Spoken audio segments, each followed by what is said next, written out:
Hey guys, tonight we're drifting back to a time of lightning, legend, and one very intense father-son dynamic. You're lying there, probably with your blanket tucked up to your chin, maybe your cat is curled at your feet, and I've got a story for you that begins, like all good epics, with a storm. Picture this. It's the summer of 356 BCE, and the sky above the Macedonian capital of Pella is losing its temper. Thunder rolls like a war drum, and lightning lashes across the heavens as if Zeus himself is scribbling warnings into the night. Inside the royal palace, a young queen named Olympias is crying out in labor. Outside, messengers sprint through the dark to inform King Philip II of the birth of his son. His horse, Bucephalus, hasn't even been born yet, but Alexander the Great just entered the world. And here's a quirky little detail. That very same night, Philip receives word that his army has conquered the city of Potidaea, his horses won at the Olympic Games, and the temple of Artemis at Ephesus has mysteriously caught fire. All of that in one day. Bad omen or divine alignment? Historians still argue whether the timing was cosmic coincidence or a PR stunt that stuck. So, before you get comfortable, take a moment to like the video and subscribe, but only if you genuinely enjoy what I do here. And hey, tell me in the comments, hey, where are you listening from, and what time is it right now? Now, dim the lights, maybe turn on a fan for that soft background hum, and let's ease into tonight's journey together.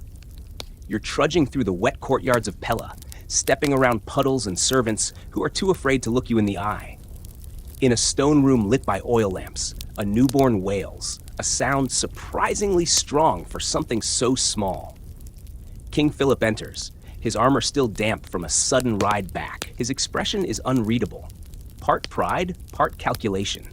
This child, Alexander, is more than just a son. He's the seed of empire, the second act of Philip's legacy.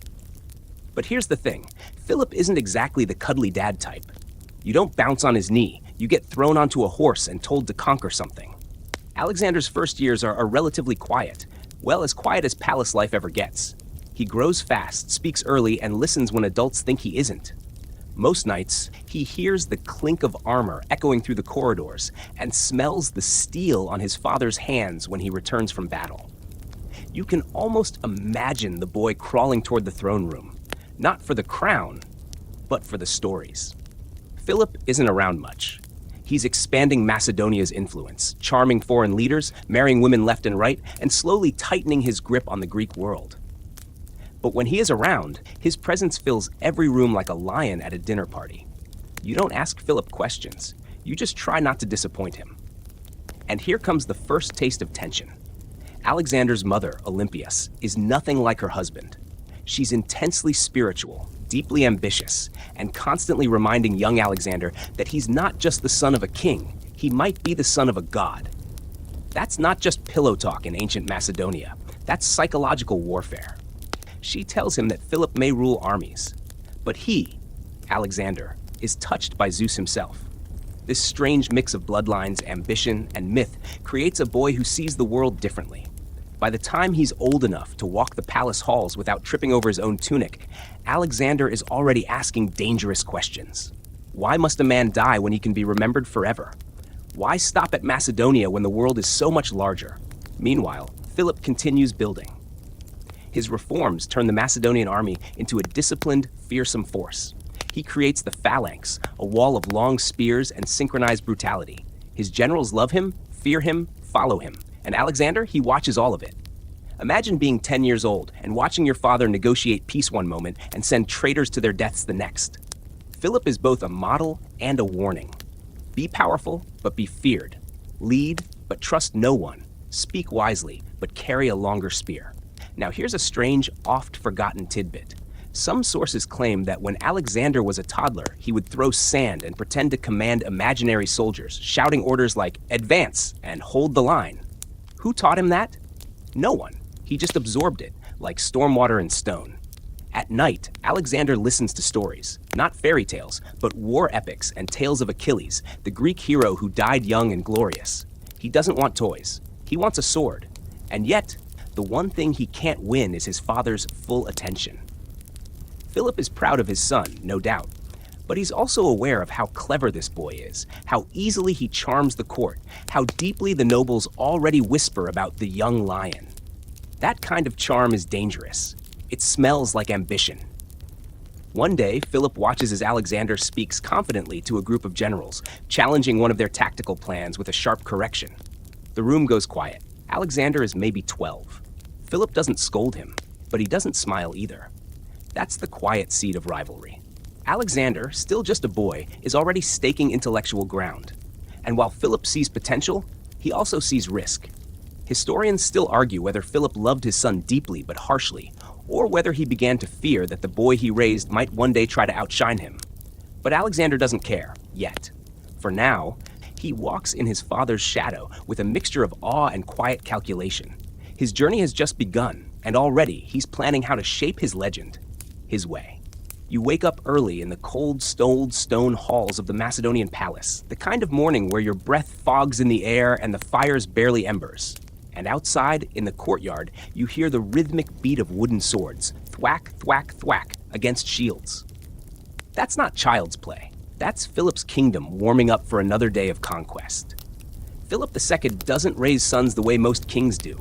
He doesn't waste time on poetry or puppet shows. He raises generals, soldiers, wolves. And that includes his own flesh and blood.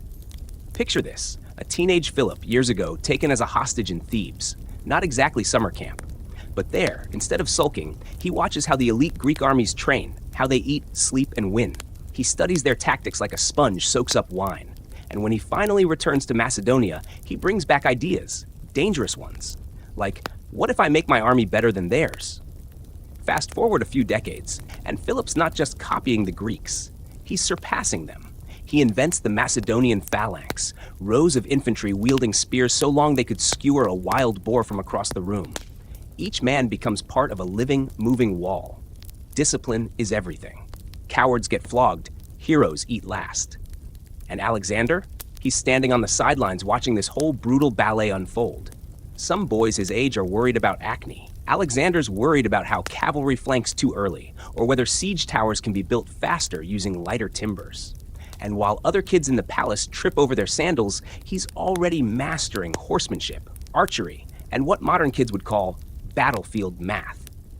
Still, life in the royal court isn't just military drills and muscle. It's full of politics, and Philip plays that game like a seasoned poker shark.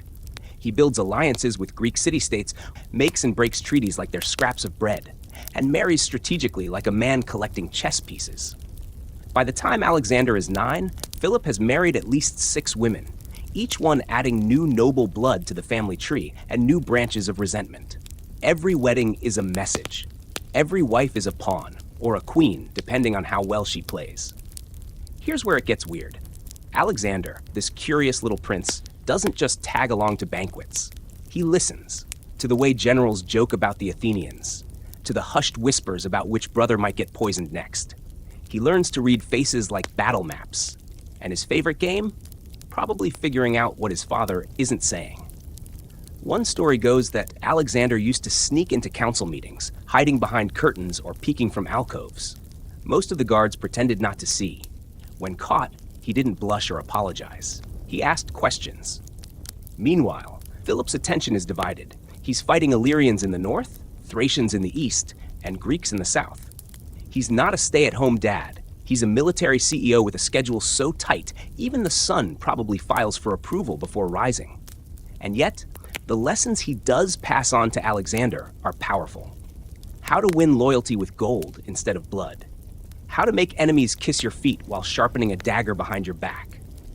How to promise peace while preparing for war. Sounds like something you'd see in a political thriller on Netflix, right? But here's where the cracks begin to show.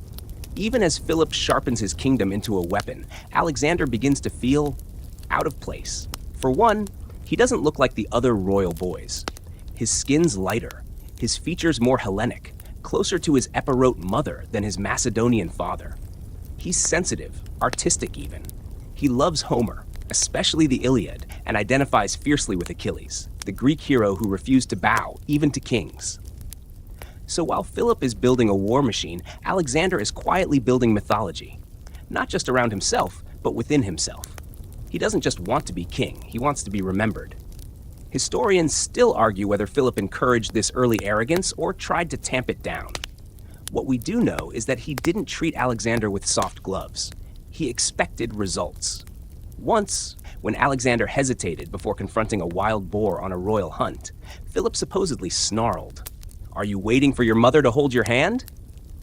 Yeah, that'll bruise the ego. But there were also moments of pride, flickers of connection between father and son. Like the time Philip watched 12-year-old Alexander debate a seasoned philosopher and whispered, half joking, to a courtier, "My boy will make trouble for the Greeks. I hope he does so as my son, not as my rival." Did he say it with love or with a touch of dread? Hard to tell. Philip wasn't exactly the cuddliest communicator. Still, beneath the military discipline and occasional insults, there was respect brewing. Philip knew genius when he saw it.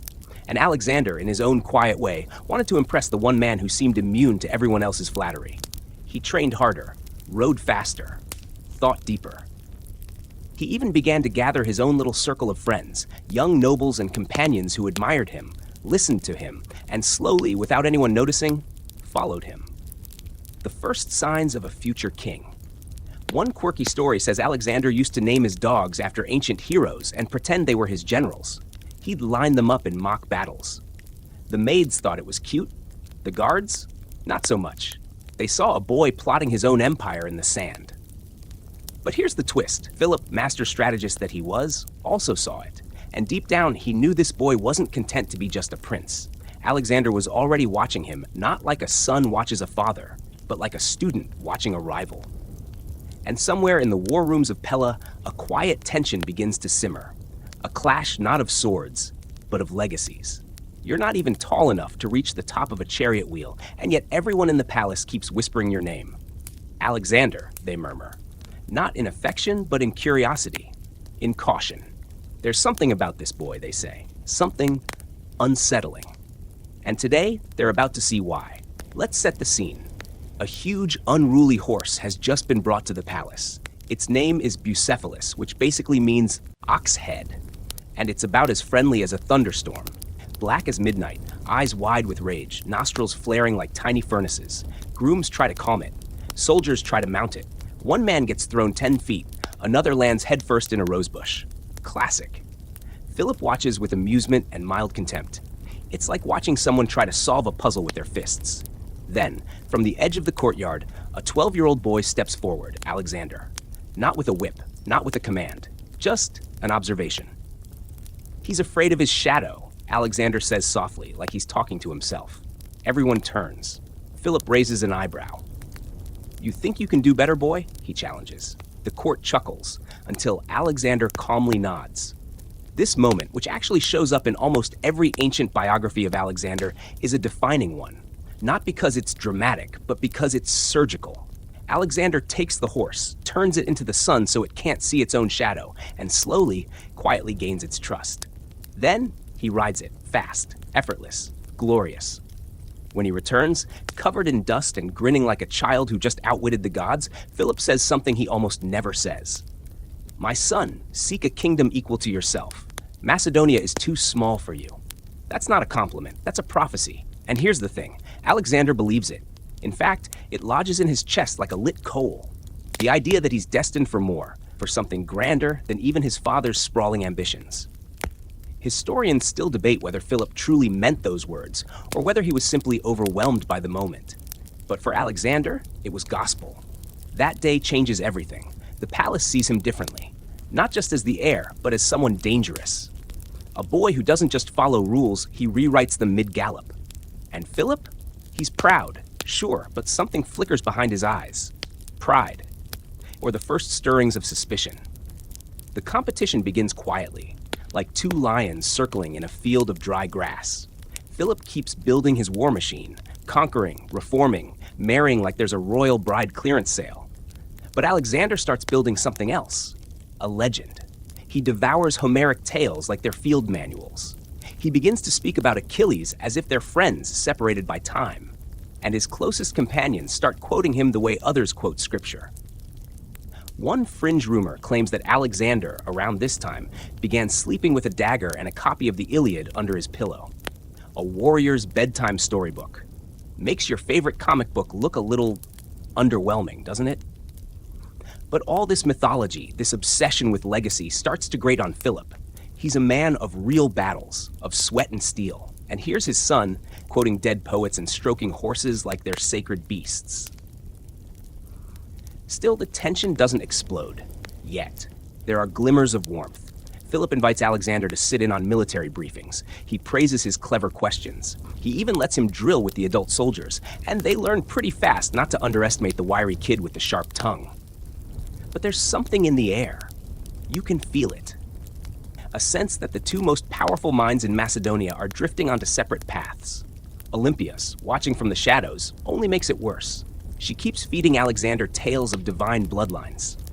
"You are descended from Achilles," she whispers. "Your father may command armies, but you command fate." Real bedtime lullabies, that woman. And the boy listens. There's this one time, they say, when Philip hosted a foreign diplomat. The man, trying to make small talk, asks Alexander, "Who do you consider greater, your father or Achilles?" Alexander doesn't flinch. "Achilles," he says, "because Achilles never had to share his victories." Ouch. That one probably left a mark. And it's not just words. Alexander starts acting like someone above the role of heir. He challenges court philosophers. He spars harder than necessary in training. He walks the halls like they belong to him, which, to be fair, they technically do. But Philip, ever the strategist, doesn't overreact. Not yet. Instead, he watches and plots, not to crush his son, but to control him. To remind him, gently but firmly, that he is still the king, and Alexander is still the boy. Meanwhile, Alexander begins to form his inner circle. Hephaestion, his closest companion, maybe more, maybe not. Historians love to argue about that. Also Ptolemy, Cassander, Lysimachus, names that will one day rule empires, but for now, they're just teenage nobles passing notes during war council. Together, they train, debate, and dream. While Philip fights real wars, Alexander prepares for his war, the one in his mind. The one against time, obscurity, and the ever-growing shadow of a father whose footsteps seem impossible to fill. And here's the tragedy already beginning to bloom. They could have been unstoppable together. The experienced king and the visionary prince. But ego doesn't like company. So for now, they share the same halls, the same meals, even the same goals. But between every conversation, every nod of approval, every riding lesson or tactical drill, there's a thin, invisible wall growing thicker by the day. And neither of them can quite admit it's there. You're walking through the palace gardens now, stone paths winding between trimmed olive trees, soft torchlight flickering against marble columns, and somewhere nearby, a heated argument is unraveling behind closed doors. It's muffled, but you know the voices. One is sharp, high, fierce. The other is low, firm, commanding. Olympias and Philip, a domestic volcano that never quite erupts, but always smokes. If you thought Alexander's father was complicated, wait until you meet his mother. Olympias wasn't your average queen. She was Epirote, raised among tribal royalty in the rugged mountains west of Macedonia.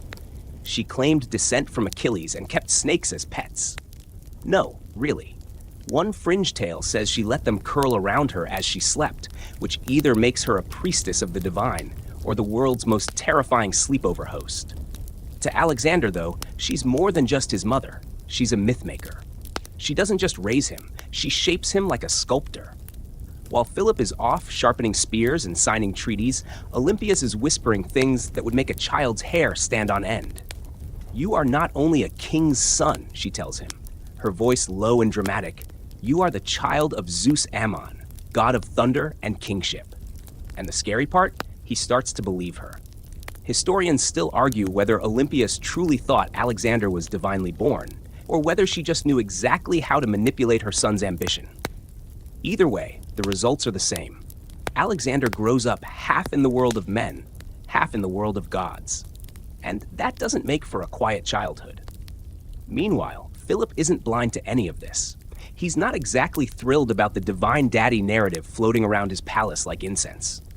He's spent years building a real-world empire with blood, bribes, and brain work. And here's his son walking around like he's halfway to Olympus. Imagine it. Philip returns from a brutal campaign, muddy and sunburned, to find his boy wrapped in ceremonial robes, reciting Homeric lines like he's prepping for Mount Olympus rather than the battlefield. If eye-rolling were a weapon, Philip would have conquered Troy. But the rift between Philip and Olympias isn't just about divine paternity or bedtime prophecies. It's deeply personal.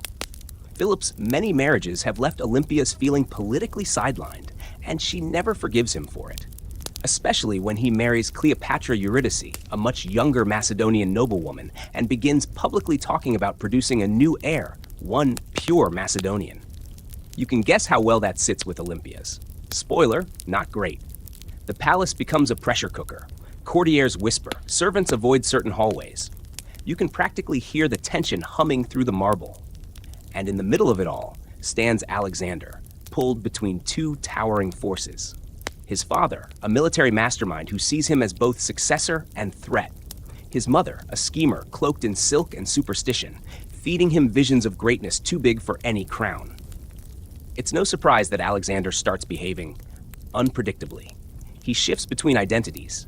Some days, he's the obedient prince, sparring at dawn, attending council meetings, nodding dutifully. Other days, he's aloof and philosophical, quoting Heraclitus and talking about eternity like he's already left this world behind. He begins to test his father, subtly, challenging his decisions, critiquing his policies. Once he questions the treatment of a defeated city, saying it would be wiser to show mercy than burn it to ashes. Philip doesn't appreciate the suggestion. Mercy is not in his vocabulary. But there's more beneath the surface. Alexander starts to feel like an outsider in his own court. Macedonians whisper that he's more Greek than Macedonian, more poet than prince. And Philip, despite his pride in the boy's intellect, begins to wonder, will Alexander ever be ruthless enough? The irony? Alexander is quietly becoming more dangerous than anyone realizes. He's learning how to blend worlds, military might from his father, mythic ambition from his mother. He's not planning a rebellion. Not yet. But he's imagining a different kind of rule, one that transcends even Philip's empire. And that's what scares Philip most. There's this one bizarre moment, recorded by some ancient sources, where Alexander, during a banquet, talks openly about how Achilles was nothing without his Homer. That to be truly great, a man needs both the sword and the story. Philip laughs it off, but later, in private, he's heard saying, "The boy wants a poet more than a kingdom." Maybe he's right. Or maybe he just doesn't understand the new kind of conqueror he's accidentally raising. Still, they have moments of peace. They hunt together, they drink together, they even laugh sometimes. But these are short, fragile silences between storms. Because the real battle isn't on the field. It's at the dinner table, in the glances, in the things left unsaid. And Olympias? She fans the flames. Every slight from Philip, every new marriage, every whispered plan to replace Alexander, she records it like a list of grievances carved into stone, and she repeats them to her son like mantras. "You must not wait to be given power," she says. "You must claim it." That kind of talk is dangerous in any royal court. But in this court, with a king as sharp as Philip and a son as bold as Alexander, it's lethal. You get the sense that this family doesn't need enemies. They've got each other. So Alexander sharpens his skills and his sense of destiny. Philip sharpens his alliances and his suspicions. Olympia sharpens her knives, figuratively, probably. And in the candlelit halls of the Macedonian palace, the shadows stretch longer each night as a father, a mother, and a son drift toward an inevitable collision. The torches flicker in the cool morning light, casting long orange streaks down the stone walls of the palace. You're about 13, and your tutors are already waiting, with scrolls, with stern looks, and with exactly zero patience for excuses. But today isn't just another royal lecture. Today, Aristotle walks through the door.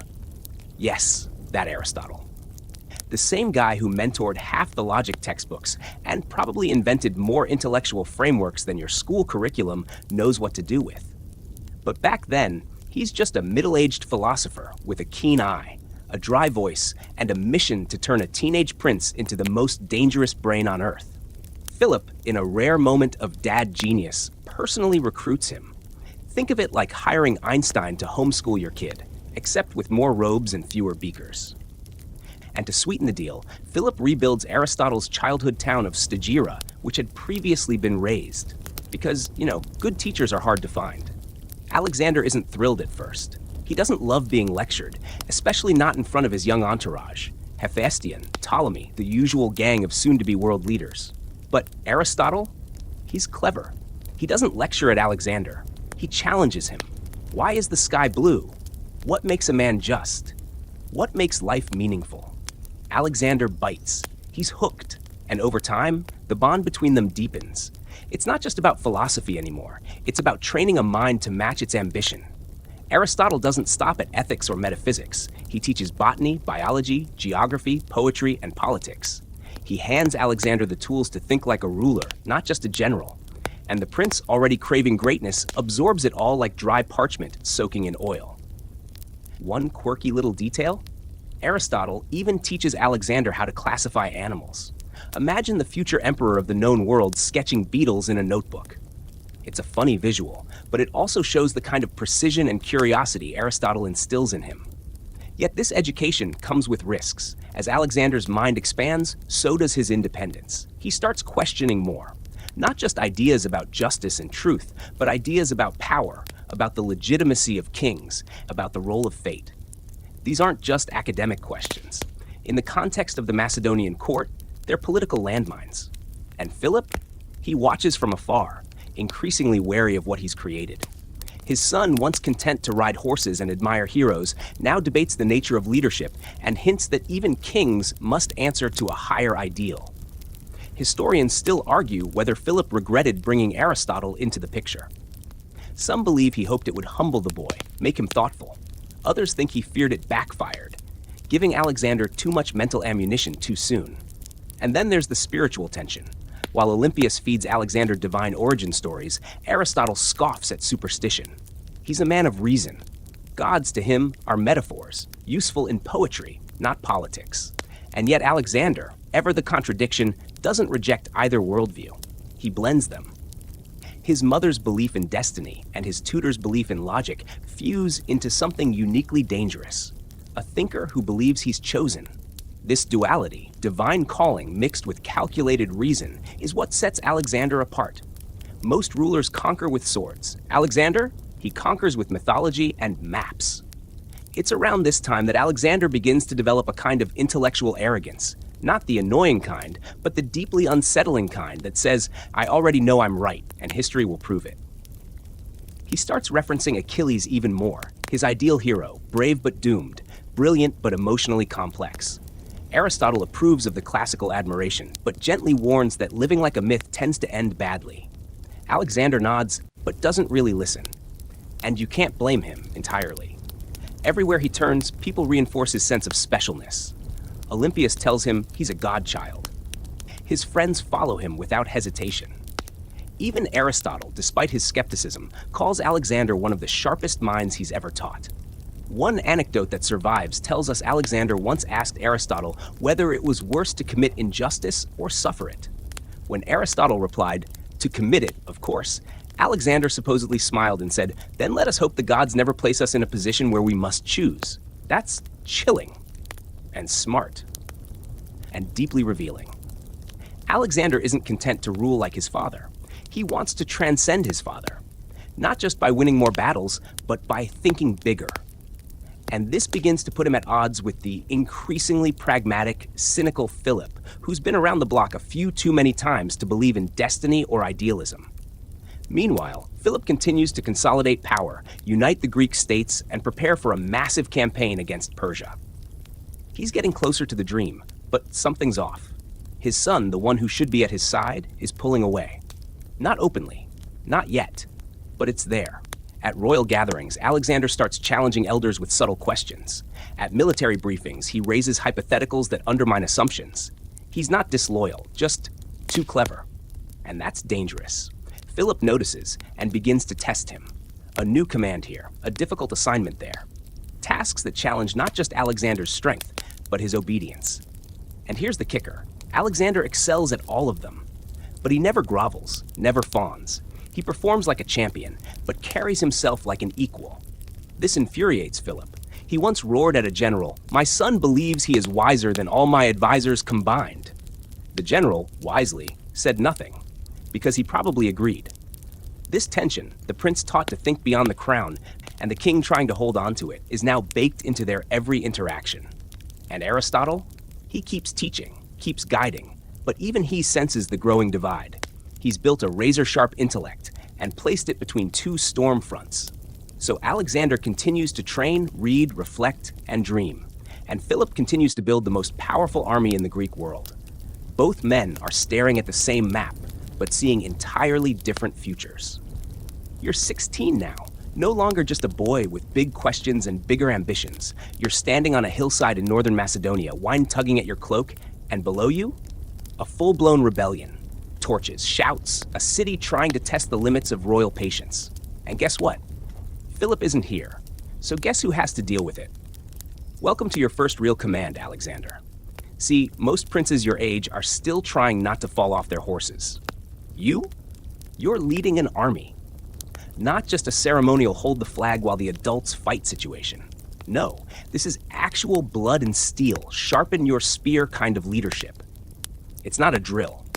The city is Mede, a Thracian settlement that thinks it can rebel while Philip is away attacking Byzantium. Maybe they figured the kingdom would be too busy, or maybe they assumed a teenage prince wouldn't know what to do. Big mistake.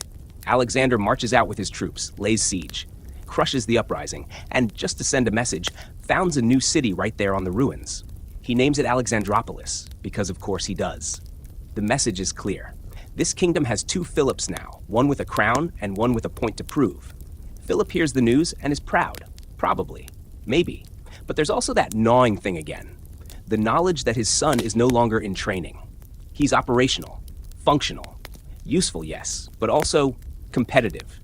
Historians still debate whether Philip meant to throw Alexander into real leadership so soon, or whether the rebellion simply forced his hand. Either way, the outcome is the same. The boy proves he's more than ready. And worse, for Philip at least, he does it in the exact style of his father. From here, the pace picks up. Alexander joins more campaigns, fights alongside Philip's generals, and earns the respect of grizzled veterans who've bled for Macedonia for decades. He doesn't just show up and pose for statues. He gets dirty. He rides hard. He takes risks, and he wins. One particularly memorable moment comes at the Battle of Chaeronea, a clash so big it practically rattles the foundations of Greek history. Philip faces a coalition of southern Greek city-states, Athens, Thebes, and others, who are tired of Macedonian power creeping into their politics like ivy into old stone. The battle is brutal, decisive, and historic. But what everyone remembers is Alexander's role. Philip gives his son command of the companion cavalry, his elite shock troops. Not a ceremonial posting, a real command with real consequences. And Alexander doesn't just hold the line. He charges, drives deep into the enemy ranks, and breaks through Theban defenses, including the fearsome Sacred Band, an elite unit of lovers sworn to die together in battle.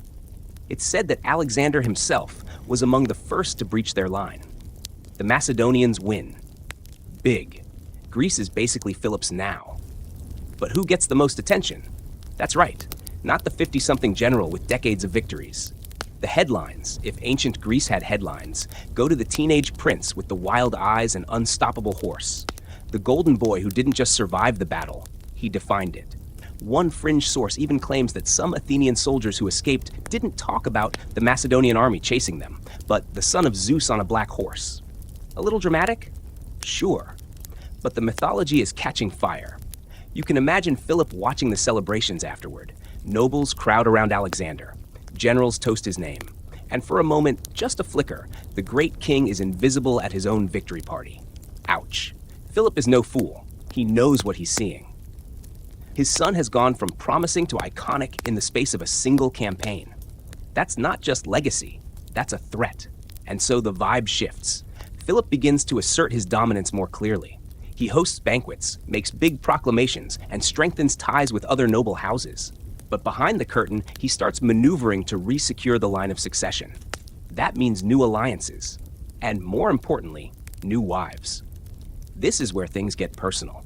Because when Philip marries Cleopatra Eurydice, a Macedonian noblewoman, and not a foreign queen like Olympias, it signals a possible plan to replace Alexander as heir.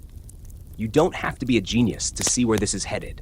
Olympias is furious, Alexander is insulted, and what had once been a rivalry of achievements begins to harden into something more dangerous, a war of futures. But let's go back to the battlefield one last time. You're standing over the flattened shields of the Sacred Band. Their bodies lie perfectly aligned in death, as they had in life. You look down, not with mockery, but with awe.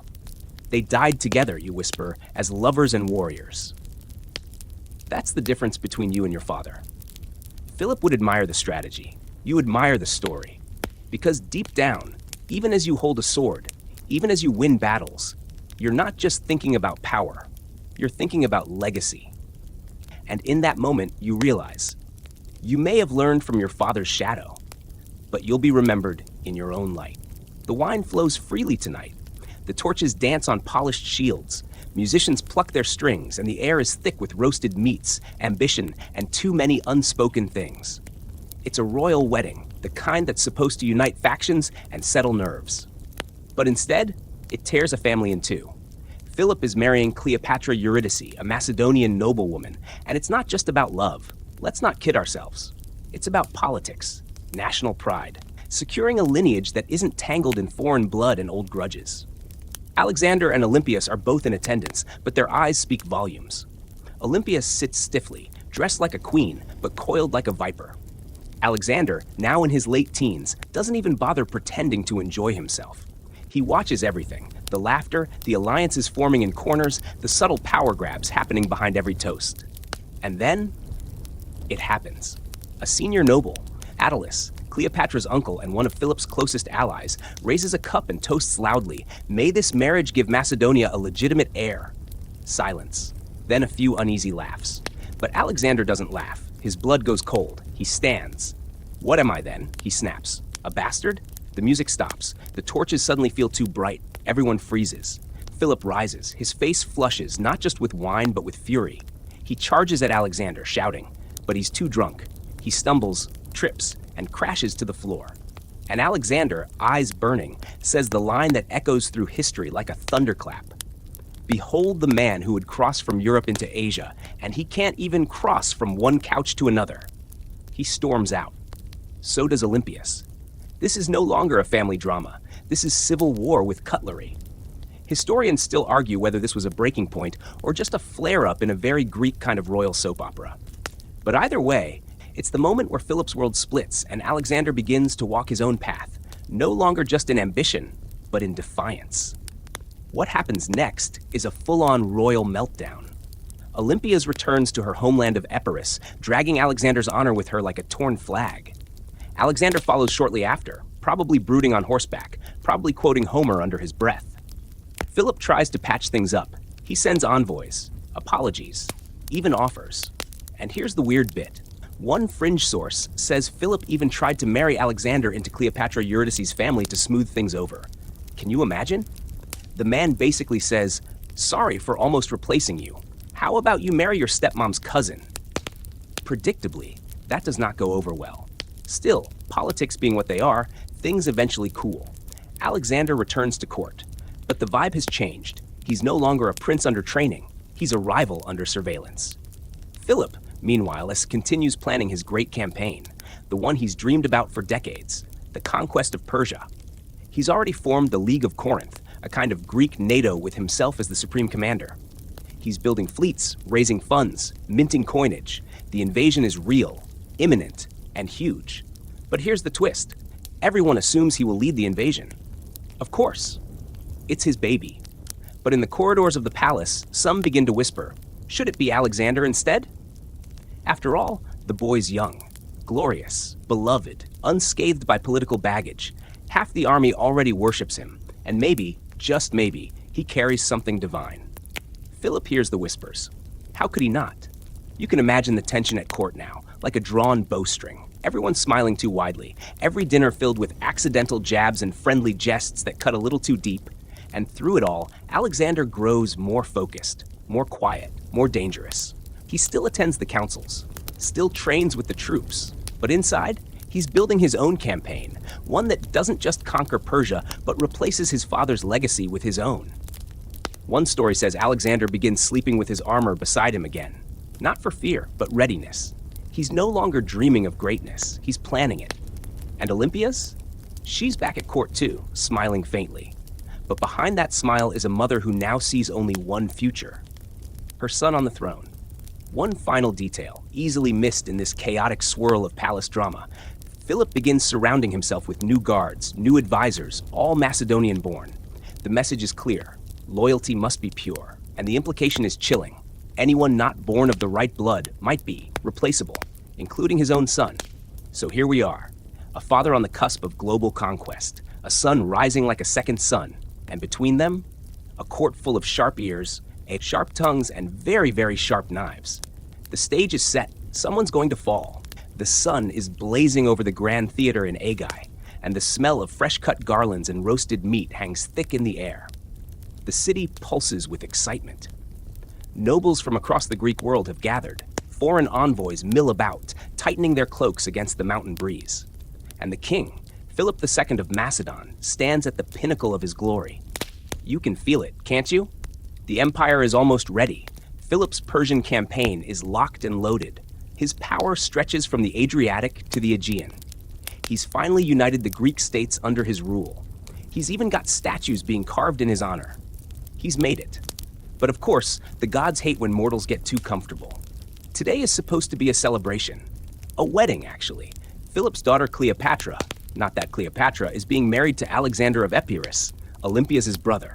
So yes, it's a royal family affair. Though Olympias herself has notably chosen to stay far away from this one. Smart move. The theater is packed, guards line the aisle, dignitaries watch from polished marble seats, trumpets sound, and down the center aisle strides Philip, unarmored, glowing with confidence, waving to the crowd. And then a flash, a dagger, a scream. Philip collapses. His assassin bolts, but doesn't make it far. He's caught and cut down immediately by guards. The theater erupts in chaos. And just like that, the most powerful man in Greece lies dead in the dust. The assassin? His name is Pausanias, one of Philip's own royal bodyguards, a man once close to the king, close enough to slip a blade between his ribs in front of hundreds of people. Now here's where things get messy. Very messy. The official story is that Pausanias had a personal grudge, a tale of betrayal, unavenged honor, and maybe even a revenge plot tangled up in courtly drama. Some versions say he'd been wronged by powerful nobles and that Philip had failed to defend him. Others hint at more sordid motivations: abuse, political disgrace, and simmering resentment. But that's just the start of the mystery. Because, and here's where your eyes should narrow, why did the other bodyguards all vanish from Philip's side that day? Why was he walking unprotected in the middle of a theater full of potential enemies? And how did the assassin manage to get that close? Historians still argue over the real mastermind. Some say it was just bad luck. Others whisper darker theories. Was Olympias involved? She'd been humiliated, politically pushed aside, and probably knew her son was slipping further from the line of succession. She hated Philip's new wife and her powerful relatives. And after the assassination, she sure acted fast. Some say too fast. One account claims Olympias had Cleopatra Eurydice and her baby executed not long after Philip's death. Another says she forced Cleopatra to hang herself. Either way, there's no question. The vengeance came swiftly and precisely. And what about Alexander? This is the million drachma question. Did he know? Did he help? Did he want it to happen? We'll never know for sure. He certainly had motive. Philip was potentially disinheriting him, mocking him in court, and becoming a king too big to share the spotlight. And yet, after the assassination, Alexander moved quickly. Very quickly. He didn't mourn. He didn't retreat. He seized control. Within hours, he was consolidating power, rallying the army, neutralizing potential rivals. The very generals who had fought under Philip suddenly bowed before a 20-year-old prince, and not one of them challenged it. That's the real miracle. Philip may have built the army, but Alexander had captured its heart. One fringe report even suggests that Alexander was tipped off in advance. That someone, maybe Olympias, maybe a loyal noble, warned him that the torch was about to pass. And if that's true, it means Alexander didn't order the killing. But he certainly didn't stop it. And now, the throne is his. Imagine it. You've spent your entire life living in your father's shadow, studying his tactics, absorbing his authority, competing with his legacy. And then suddenly, he's gone. Gone in a blink, a blade, a betrayal. And in that silence that follows, the stunned hush after the king's final breath, you don't panic. You step forward, you sit on the throne. And just like that, the prince becomes a king. Still, the transition isn't without turbulence. The court is in shock. Foreign leaders hesitate. Macedonia's enemies sniff weakness. And the old guard? They're watching you closely, waiting to see if this boy can truly hold the weight of a kingdom. But Alexander, he's ready. He doesn't just take the reins. He rides hard and fast. He eliminates threats with clinical precision. Rivals are sent away. Unruly nobles disappear. Dissenters are dealt with. It's not warm and fuzzy, but it's effective. And it sets a tone. This king will not be treated like a substitute. Then comes the biggest test of all, the army. Alexander strides out to face the men who bled beside his father. Veterans, warriors, men who've served since before he was born. He stands tall. No armor, no crown, just presence. And he speaks. He reminds them of Chaeronea, of Mede, of every battle he's fought at their side. He invokes Philip's legacy, but promises something greater, not just Greek dominance, but global conquest. Follow me, he says, and I will take you farther than any man has ever dared. And they do. Because they don't just see a king, they see a storm gathering. One born of a godmother's ambition, a philosopher's mind, and a father's unfinished dream. And it's about to change the world. You wake up the morning after the assassination, and everything has changed. But nobody says it out loud. The palace halls are quieter, the guards more rigid. The air smells like smoke and iron, not incense. It's the kind of silence that clings to the walls like a secret. Philip is gone. And Alexander? He's no longer the prince who must wait his turn. He is the turn. At just 20 years old, he's now king of Macedonia, commander of the greatest army in Greece, and heir to a legacy that stretches across mountains, treaties, grudges, and graves. But here's the problem. Not everyone agrees. Because when a powerful king dies, especially one like Philip II, the wolves don't just mourn. They circle. Thrace, Illyria, and Thebes immediately start testing the waters, poking the borders, whispering rebellion. City-states that swore loyalty to Philip now blink and ask, who's this kid again? Even some factions inside Macedonia begin eyeing the crown with speculative hunger. And Alexander? He doesn't flinch. He does exactly what his father taught him. He strikes first. In one of his first major decisions as king, he takes a lightning-fast march northward, like sprint out of the palace fast, to put down Thracian unrest before it has time to bloom. He smashes one rebellion, then turns west to the Illyrians and crushes another. It's surgical, efficient, unforgiving. When he returns home, he isn't seen as Philip's replacement anymore. He's seen as his equal. Or, for some, even more. But just when things seem to settle, a new crisis breaks out, one that strikes not at borders, but at the heart of Greece. Thebes, one of the most powerful and proud city-states, decides to rebel. They think Alexander's grip is weak, his authority shallow. After all, he's just a boy, right? Bad call. Alexander doesn't send threats. He doesn't negotiate. He marches, fast and furious, all the way to their gates with his army before most people in Thebes have even finished their breakfast. Thebes expects the usual delay. Some diplomacy, a little flexing before a deal is cut.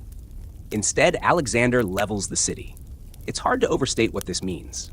Thebes had once stood at the center of Greek resistance. It had repelled enemies. It had shaped myths.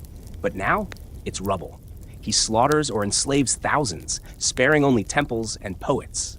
One fringe account says he ordered the preservation of Pindar's house, the legendary lyric poet, because Alexander, even in his wrath, couldn't bear to erase good verse. But the message is crystal clear. This is no boy on a throne. This is a storm with a crown. Historians still argue whether the destruction of Thebes was overkill or strategic genius. Some say it was a cruel flex. Others say it was exactly what the fragile League of Corinth needed to stay intact. Because guess what? It works. City after city reaffirms loyalty. Athens, shaken to the bones, backs off. Sparta, famously stubborn, doesn't join but also doesn't interfere. The Greek world, stunned by Thebes' fate, bows. Alexander's hold on power is now ironclad. But here's the twist. He isn't gloating. He's focused. Because this wasn't about Thebes. It was about clearing the chessboard for his real campaign, the one Philip started but never finished. Persia, the largest empire in the known world, rich beyond imagination, spanning from Anatolia to the Indus, a land of gold, palaces, and kings who think of themselves as gods on earth. And Alexander, he wants it. All of it. He frames it not as conquest, but as revenge, a follow-up to the Persian invasions of Greece from centuries before, Thermopylae, Marathon, the burning of Athens. We owe them, he says, a reply.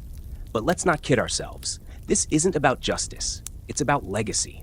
He wants to eclipse his father, to carve his name across continents, not just provinces. And deep down, though he never says it, he wants to prove something Philip never could, that Alexander is not just the son of a king. He's something greater.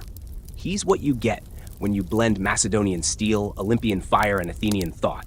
He's a weapon sharpened on two edges, his father's ambition and his mother's prophecy. And the world? It's about to feel that edge. Before leaving, Alexander visits Delphi, the great oracle. He demands a prophecy, but the priestess refuses. It's the wrong day. So he drags her to the temple steps. She finally screams, "You are invincible, my son." Alexander smiles. That, he says, was all I needed to hear. Was it true? Who knows? Maybe she was just terrified. But the story sticks, because it feels like something shifted in that moment, like the gods finally signed off on this conquest. Meanwhile, back in Macedonia, he installs loyal governors. Leaves Antipater, a trusted general, to manage domestic affairs. He sets up his kingdom like a perfectly tuned machine and walks away. Just walks away, because that's the final proof that he's not his father. Philip fought his entire life to build Macedonia. Alexander? He'll spend his life leaving it behind. And the world will never be the same. Picture this. A young king at the edge of the known world, standing aboard a ship, wind billowing through his cloak, staring across the choppy waters of the Hellespont. Behind him, Macedonia is secure. Greece is silent. And ahead, Persia, the ancient empire, towering palaces, silk roads, kings who bathe in gold and call themselves divine. You'd think a man might hesitate. You'd think he'd stop and question whether invading the most powerful empire on earth was, well, a bit much. But not Alexander. Before disembarking, he does something bold, symbolic, theatrical, very son of a god energy. He sails to Troy, land of Homer's epics, and pays tribute to Achilles. He lays a wreath on the hero's supposed tomb. Then he swaps cloaks with the high priest, as if absorbing the spirit of the warrior poet himself. This isn't just fan service to the myths. This is Alexander saying, "I am what comes after legend." From here, the invasion begins. The Persian satraps, think regional governors, are already aware. They've had scouts tracking him for weeks, but they still underestimate him. After all, he has only around 40,000 soldiers versus hundreds of thousands across the Persian Empire. Not to mention, Persia's been stomping on rebellious Greeks for generations. How different could this Macedonian prince really be? Answer: very. The first major test is the Battle of the Granicus River. Alexander faces a Persian army positioned across a strong current. It's the kind of battlefield even cautious generals would avoid. But not our boy. He charges straight through the river, dodging arrows, mud, and common sense. At one point, a Persian noble raises a scimitar and almost takes Alexander's head clean off. And then, bam! A Macedonian named Cleitus the Black swoops in and slices the attacker down. Yes, remember that name. We'll come back to Cleitus later. It's going to be messy. Alexander wins the battle. Not just wins, dominates. The Persian forces scatter. Some drown, some flee. And their Greek mercenaries? Alexander executes most of them on the spot. Yeah, it's brutal, but strategic. These Greeks had betrayed their own kind by siding with Persia. Alexander wants to send a message to any other Greeks thinking of cozying up to the enemy. Don't. He also sends 300 Persian shields back to Athens with a note. From Alexander, son of Philip, and the Greeks, except the Spartans, to the gods who dwell at Delphi, these spoils were taken from the barbarians of Asia. Oof. Shade and branding. Classic. After Granicus, he sweeps through Asia Minor, city by city. Some resist, others welcome him. And here things get interesting. Instead of acting like a conqueror, Alexander starts playing liberator. He proclaims freedom for Greek cities under Persian rule, reduces taxes, honors local customs. Historians still argue whether this was genuine idealism or just propaganda with a really good PR team. Either way, it works. He doesn't just conquer terrain, he wins hearts. In Ephesus, he helps fund the rebuilding of the Temple of Artemis. In Halicarnassus, he captures a fortified city after a bloody siege. In Gordian, he encounters the famous Gordian knot, an intricate tangle of rope that supposedly only the future ruler of Asia could untie. Alexander stares at it for a moment, then slices it in half with his sword. Boom. Problem solved. It's one of the most famous Alexander moments, but historians can't agree if it's 100% true. Some say he untied it cleverly, others say he really did chop it. But either way, it's the story that survives. And that's what Alexander understands. What matters isn't just what happens, it's how it's remembered. This philosophy follows him into every city. He establishes new administrations, leaves behind loyal commanders, and founds Alexandrias like confetti. Each city a marker, a thumbtack in the map of history, his own legacy trail. Meanwhile, across the empire, Persian king Darius III finally wakes up. Until now, the Persians thought this Macedonian incursion was a nuisance, a local issue. Now they're realizing it's something else entirely, something dangerous. Darius begins assembling a mega army, one that will dwarf Alexander's forces in size, wealth, and cavalry. It's like bringing a hammer to crush a pin, but that pin has been poking holes in your empire for months now. Still, Darius is confident. Alexander is just a kid, right? Right? Alexander doesn't care. He's already looking past the next battlefield. In private, he starts dressing more elaborately, taking on Persian customs, not out of imitation, but out of preparation. He isn't just here to take from Persia. He wants to become king of it. And yet, even as he marches farther into Asia, the shadows of Philip are never far behind. At night, around campfires, veterans tell stories of the old king, his brilliance, his fury, his flaws. And Alexander listens, quietly, sometimes wistfully. There's no denying it. He's walking the path his father paved. But with every city captured, every battle won, he is also rewriting the road signs. This is no longer about finishing Philip's campaign. This is about eclipsing it. One quirky moment? Alexander finds a scroll of Aristotle's writings in a local library and brings it into his tent like a precious relic. Even while carving through Asia, he still finds time to read philosophy. Because that's who he is. Part warrior, part scholar, part storm. And the storm is heading deeper into Persia. Dust whirls across the plains of Issus, and the sun beats down like it's trying to flatten the earth itself. You're not just marching anymore, you're hunting, and your prey is no ordinary foe. Because across the field, behind rows of elite cavalry, King Darius III of Persia finally stands in person, flanked by a staggering army. Estimates vary, maybe 100,000 troops, maybe more. Some ancient sources throw out numbers like 600,000, which, let's be honest, feels more like ancient propaganda than head count. But still, it's massive. And Alexander, he's got about 40,000, tops. So what does he do? He smiles. This is the Battle of Issus, one of the most cinematic moments in military history. It's not just a clash of armies, it's a duel of destinies. Darius chooses a narrow battlefield, a mistake. He thought he'd cut off Alexander's line of retreat, but instead he limits his own troop maneuverability. Alexander, always the opportunist, exploits this beautifully. Before the fight, he addresses his troops, not with stiff orders, but with fire. He invokes Greece, honor, legacy, even Philip. You can almost hear the speech, can't you? Today, we fight not for survival, but for eternity. And then, the charge. Alexander leads the companion cavalry himself, a gleaming wedge of thunder crashing into the Persian lines. Spears pierce armor, horses rear and scream, arrows blot the sky. The ground turns slick with heat and blood. And just when Darius thinks he's safe, Alexander breaks through the center, straight for the king. Now, Darius isn't exactly a frontline brawler.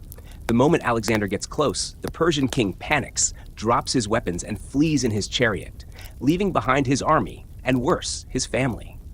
His mother, wife, and children are captured by Alexander's men. You'd expect them to be slaughtered, paraded, humiliated. But here's where Alexander throws a curveball. He treats them with respect. He assures Darius's mother that her son is alive. He doesn't touch the queen. He provides servants, housing, and honor. Why? Because this isn't just a war, it's a performance. And Alexander plays the role of the benevolent conqueror perfectly. Historians still argue whether this was strategic PR or genuine empathy. Maybe both. But either way, it makes headlines across the ancient world. Alexander isn't just defeating kings, he's behaving like one. And not just any king, like a Persian king. This shakes Darius to his core. He offers Alexander a peace deal, a massive ransom, lands west of the Euphrates, even his daughter's hand in marriage. And Alexander? He laughs. I will not accept as a gift what I already own. That's not diplomacy. That's domination. Meanwhile, back in Macedonia, the news hits like thunder. Philip had united Greece. Philip had dreamed of Persia. But now Alexander, just in his early 20s, has beaten the great king himself and humiliated him on his own soil. The comparisons are no longer whispered. they're shouted. Alexander isn't Philip's successor. He's something else. But you can't help wondering, what would Philip think? Would he be proud? Furious? Jealous? Historians still debate this imaginary ghost conversation between father and son. One school argues Philip would have embraced Alexander's victories, basked in shared legacy. Others believe Philip, ever the pragmatist, would have hated how quickly his son abandoned Macedonian modesty for Persian splendor. Because Alexander is changing. He begins adopting Persian dress, Persian customs. He's still Macedonian at heart, yes, but he's now thinking like an emperor, not just a warlord. And his men? Some raise eyebrows, others raise outright objections. But Alexander has a vision. He doesn't want to replace Darius. He wants to become something greater, a ruler over all people, not just Greeks. A fusion of East and West, a new kind of leader. You might think it's idealism, you might think it's ego. It's probably both, but it's working. After Issus, Alexander turns south, sweeping down the Mediterranean coast. He captures Phoenician cities, many of which surrender. But then he hits Tyre, a proud island fortress city. Tyre says, no thanks. Alexander says, okay, I'll build a road through the sea. Yes, seriously. He constructs a massive causeway from the mainland to the island over 7 months under constant attack. His army, his engineers, even captured Phoenician ships, all focused on a single city that refused to bend.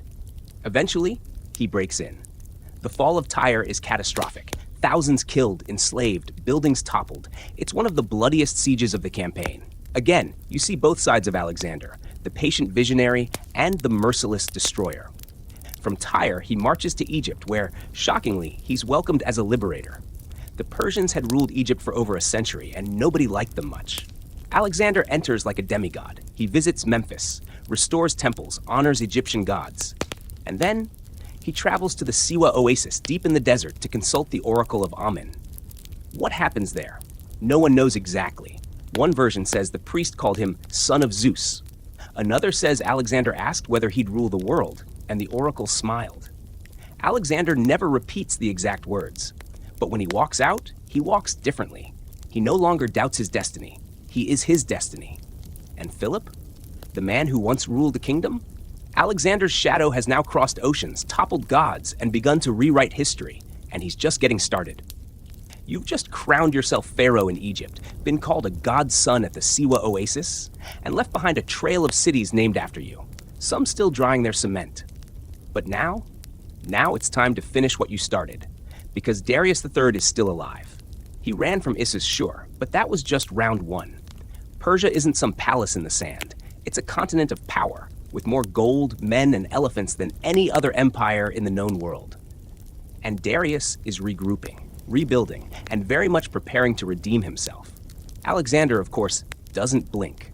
He swings east, cutting through Mesopotamia like a sword through parchment, gathering speed, soldiers, and strategy. His eyes are on one thing, Gaugamela. It's a name that doesn't exactly scream epic, but trust, it's about to become legendary. This is where it all collides. The armies meet near the Tigris in a place Darius has chosen carefully. Flat, spacious terrain perfect for cavalry, chariots, and full-scale Persian pageantry. Darius even levels the field beforehand, so his famed scythe chariots can do maximum damage. Yes, actual chariots with giant blades attached to the wheels. You wouldn't want to ride a bike through this battlefield. Alexander has about 47,000 troops. Darius? Estimates say 250,000, but again, grain of salt. Ancient historians loved big numbers. What we do know is that it was absolutely massive. Elephants, archers, cavalry flanking cavalry, and right there, shining like bronze fire in the middle of it all, is Alexander.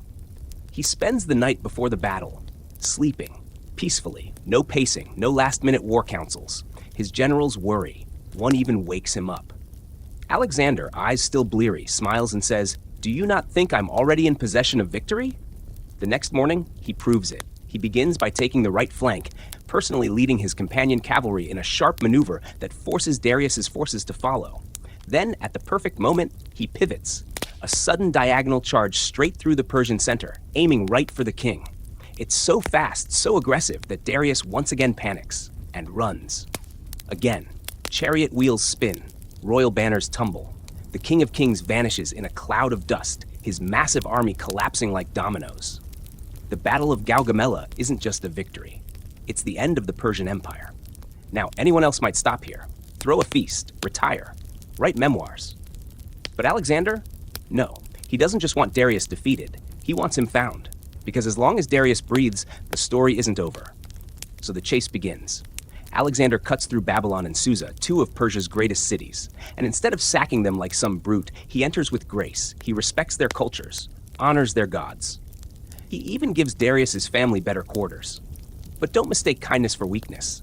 When Alexander enters Persepolis, the ceremonial capital of Persia, oh boy, it's beyond anything he's seen. Gold thrones, emerald tiles, giant statues of bulls and winged kings. The place is like walking through the dreams of emperors. And then, he burns it. Or at least that's one version of the story. Some say Alexander torched Persepolis as an act of revenge for Xerxes burning Athens centuries earlier. Others claim he was drunk, egged on by a woman named Thais who shouted, "Let us avenge Greece." One fringe account suggests it was a calculated move to destroy the symbolic seat of Persian power and declare the era over.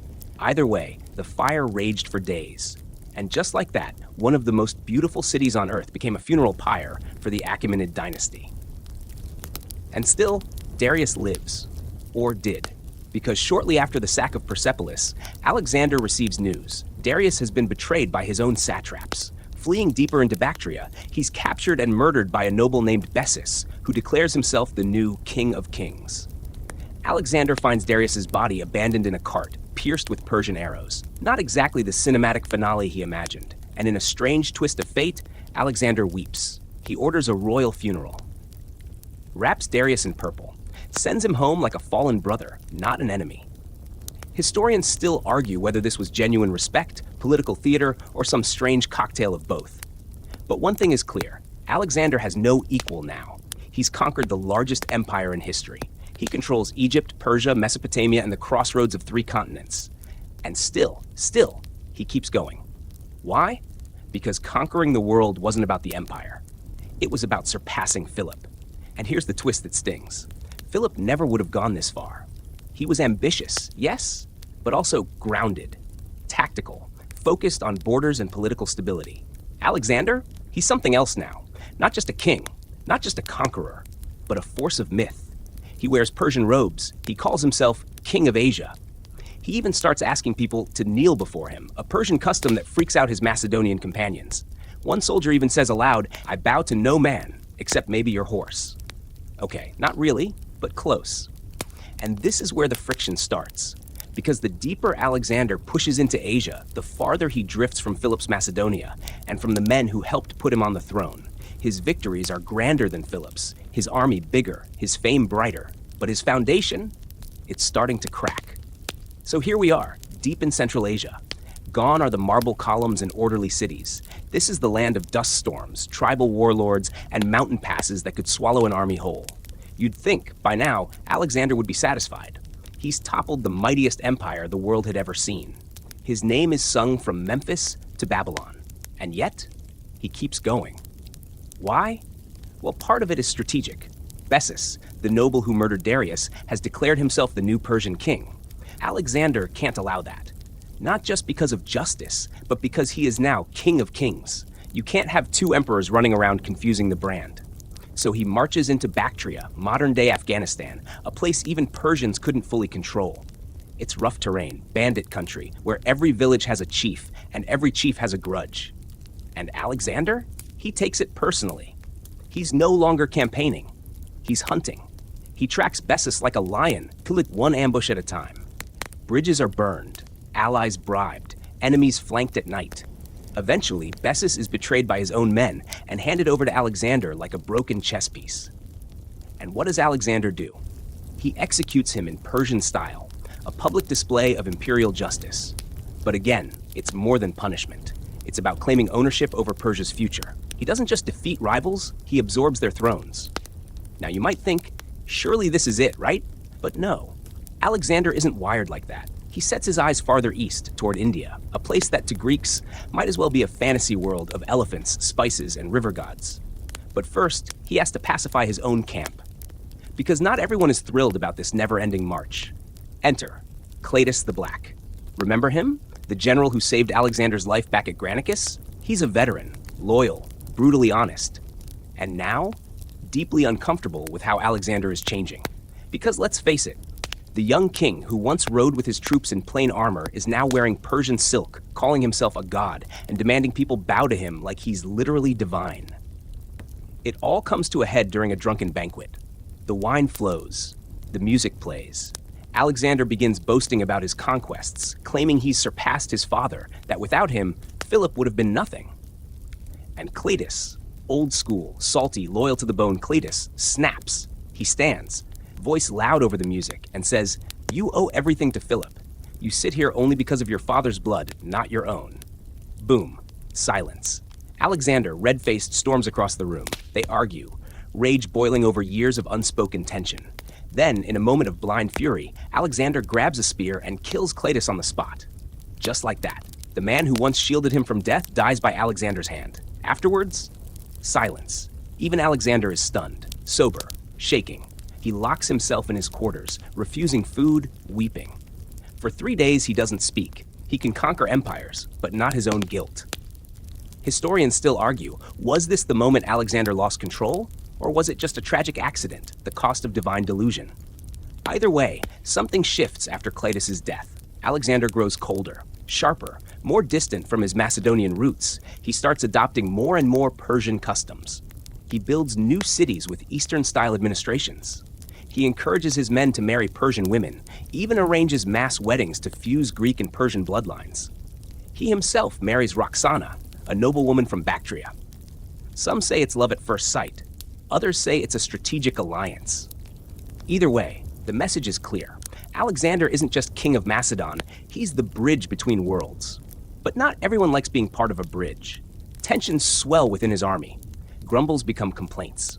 Veterans want to go home. They miss Greece, they miss simplicity, they miss Philip, a king who might have been stern but never tried to become a god. Even Alexander's closest companions start asking, where does this end? And that's the thing. It doesn't. Not yet. Because Alexander is now obsessed, not just with power, but with legacy. He wants to be the next Achilles, the next Heracles, the man who redraws the edges of the world map with his name on every corner. In his mind, there's no after Alexander, just more Alexander. But every step east takes him farther from Philip. The boy who once argued with his father over honor is now the man shaping entire civilizations in his image. And yet, every so often at night, under a starlit tent, when the drums fade and the wine's gone flat, Alexander is said to pull out old scrolls, writings of Aristotle, lists of his father's victories, letters never sent. Because no matter how many crowns he wears, how many cities bear his name, or how many gods he tries to become, he was always Philip's son first. And somewhere deep inside, that still matters. The monsoons are coming.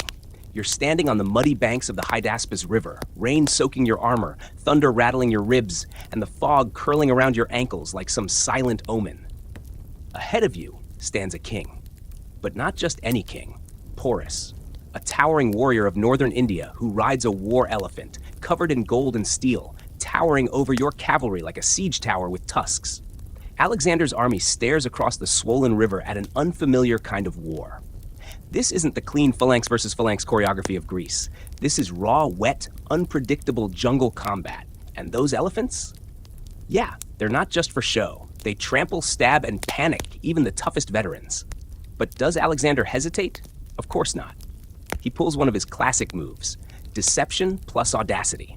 He distracts Porus for days with fake crossings, noise, and movement. Then, one stormy night, under cover of darkness and thunder, he leads a smaller force upstream, crosses the river in torrential rain, and attacks Porus from the flank. The battle is brutal. Elephants charge. Horses rear in terror. Men scream beneath the weight of beasts in armor. The river turns red. At one point, Alexander himself is nearly crushed under an elephant, but again, luck and tactics save him. Porus fights valiantly. Even after his army is broken, he refuses to flee. Bloodied, exhausted, he's finally captured. Alexander, curious and impressed, asks, "How would you like to be treated?" Porus answers, "Like a king." And Alexander, grinning like someone who's just met a mirror, replies, "You shall have it." Not only does he spare Porus, he gives him back his kingdom and adds more territory to it. This isn't just mercy, it's strategy. Alexander knows he can't rule India with fear alone. He needs allies, especially ones who command local respect. And now, with Porus by his side, the gateway to further conquests lies open. But back in camp, there's a problem brewing, and it's bigger than elephants. The Macedonian soldiers are done. They've marched for 8 years, fought in deserts, mountains, jungles. They're tired, homesick, and angry that their young king now walks like a god and talks like an emperor from a land they barely understand. They come to him in silence, heads down, refusing to march another step. Not even the elite companion cavalry will budge. They've had enough. And Alexander, he doesn't yell, doesn't punish. He simply walks into his tent and sulks. Seriously.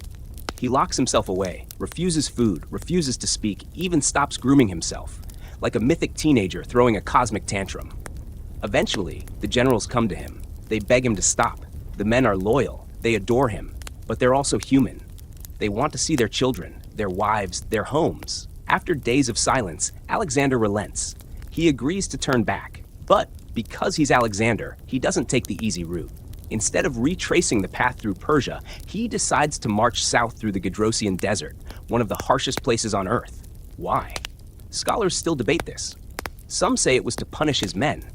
Others say he wanted to outdo Cyrus the Great, whose army once failed to cross it.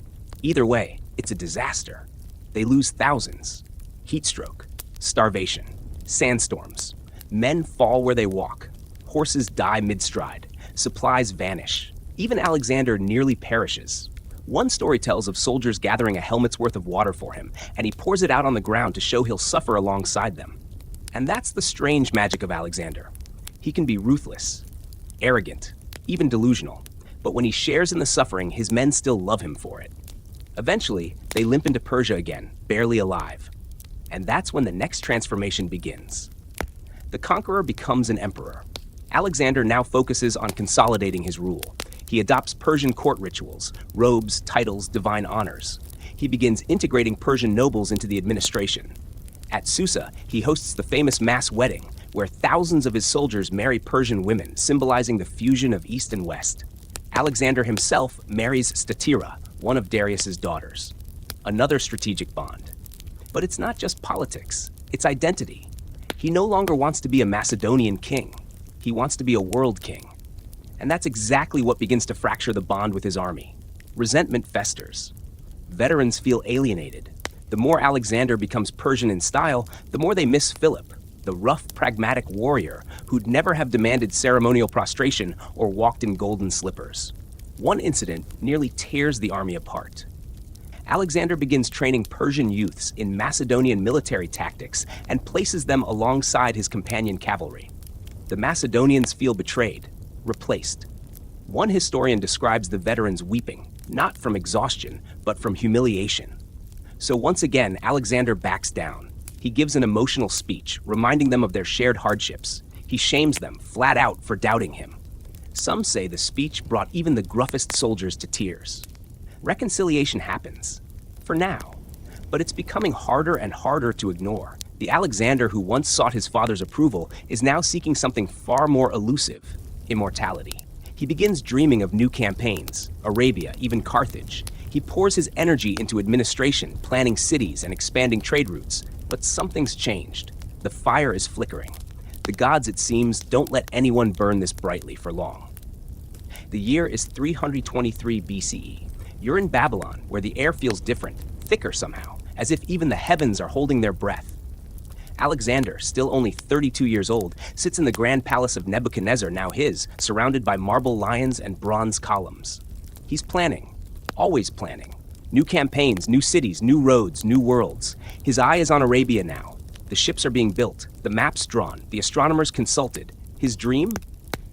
To push farther south, maybe even circumnavigate the known world, building harbors and colonies as he goes. But the man who once charged across the Granicus on horseback is not the same anymore. His hair is graying. His body, though strong, is slower to rise. The Gedrosian desert took more from him than he ever admitted. Friends are gone. Old wounds ache, and beneath all the ceremony and glory, something is off. One night, he attends a banquet, a routine feast, music, wine, laughter echoing through Babylon's gardens. The next morning, he wakes with a fever, a hot, clinging, unforgiving fever, At first, no one worries. He's had worse. But the days pass, and the fever only climbs. He can't speak. He can't walk. Soon, he's confined to bed, his generals pacing outside his chamber, whispering worst-case scenarios. Historians have debated for centuries. What killed Alexander? Some say malaria. Others think typhoid. A few suspect poison, though this seems unlikely. It would have acted faster. There's even a fringe theory that he had Guillain-Barré syndrome, a neurological disorder that left him paralyzed, alive in his body, unable to move or speak. Which, frankly, is terrifying. But what we do know is this. For 11 days, the most powerful man on Earth lies on his deathbed, slowly fading, while the world around him waits. His generals ask, "To whom do you leave your empire?" And Alexander, barely able to whisper, replies, "To the strongest." Classic. Those words sparked decades of wars. But that's another story. His army files past his bedside, one by one, just to see him. Some say he raised his hand, wordless, acknowledging them in silence. Others say he couldn't even do that. Either way, on June 10th, 323 BCE, Alexander the Great, the boy who outran his father's ghost, who cut through Persia, who named more cities after himself than some kings ever captured, dies. And now the myth-making begins. His body is placed in a golden sarcophagus, reportedly covered in honey to preserve it. Originally meant to go back to Macedonia, it's intercepted by Ptolemy, one of his generals, and taken to Egypt, where it becomes a sacred relic. People come from all over to see his tomb. Even Julius Caesar would one day kneel before it, centuries later, whispering his own ambitions to the ghost of a conqueror. And Philip? His bones lie quietly in a Macedonian tomb. A father whose shadow once loomed impossibly large now lies in the long eclipse of his son. But here's the haunting truth. Alexander never really left Philip behind. For all his Persian robes and divine titles, he was still in some stubborn corner of his soul, that boy in Pella trying to impress a one-eyed warrior king. He surpassed Philip, outran him, outshone him, but he never stopped chasing him. And in the end, maybe that's what made Alexander great. Not just his empires or battles, but that unshakable need to prove himself. To become more than a son. To become a legacy. And what a legacy it was. 15 years of conquest. Over 20 cities founded. A world permanently altered. His generals carve up his empire like hungry wolves. Macedonia collapses into chaos. But the cultures Alexander touched, they blend. Ideas fuse. The Hellenistic age is born. For centuries to come, philosophers, kings, and dreamers would ask, what would Alexander do? And they'd never quite match it. Because there was only ever one. Only one son of Philip who dared to become more than just a shadow of a king. Only one man who stood at the edge of the world and said, let's keep going. So now let's just take a moment to breathe. Let the storm of history settle into a quiet ripple. The sound of battle fades. The clash of swords is gone. You're no longer in Babylon or Gaugamela or the dusty hills of Bactria. You're back in your room, in your bed. Safe, warm, and still. Close your eyes for a second and picture that map, the one that Alexander redrew. All the lines that stretch too far, the names written too large. Imagine the sun setting over that empire, slow and golden. The kind of sunset that takes its time. Now think of a boy, maybe 17, standing on a balcony, arguing with his father about glory and legacy. That same boy who would one day burn cities and crown himself in the desert, who would chase immortality and lose more than he gained. History remembers the conquests, the victories, the grand gestures. But maybe, just maybe, the real story lies in those quiet in-between moments, the letters unsent, the dreams never spoken, the ache of trying to be more than you were born to be. Let that thought carry you now. Let it slow your breathing. Let it dim the noise. You've been to the edge of the world tonight, and now it's time to come home. Sleep well, traveler.